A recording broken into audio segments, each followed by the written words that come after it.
بخير، لاباس عليكم؟ نتمنى يلقاكم هذا الفيديو عاوتاني بخير وعلى خير.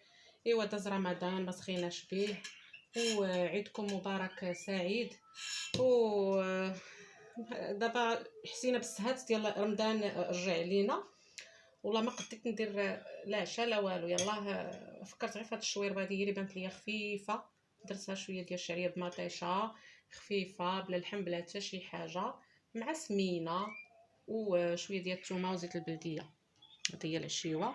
وبغيت نقول لكم على واحد لاغوسيت، واحد الوصفه بلديه زوينه مفيده للكحبه للدراري الصغار. هكا عندي ولدي كيكحب، ضربوا البرد لصدرو. غادي ندير ليه هاد الوصفه هذه. هذا واحد الكويس ديال الحليب، غادي ندير فيه 2 حبات ديال الهولز ماشي هذاك ديال الفريز ولا الهولز العادي اللي ما فيه حتى شي مذاق، واخا حار شويه هكا.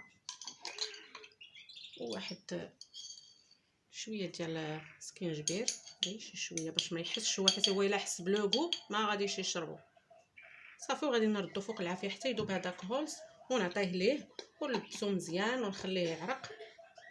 ان شاء الله يصبح لاباس. هاد الوصفه راه جد صحيه وفعاله ومفيده، ننصحكم باش تجربوها لوليداتكم في حالات ما الا جاتهم قحطه.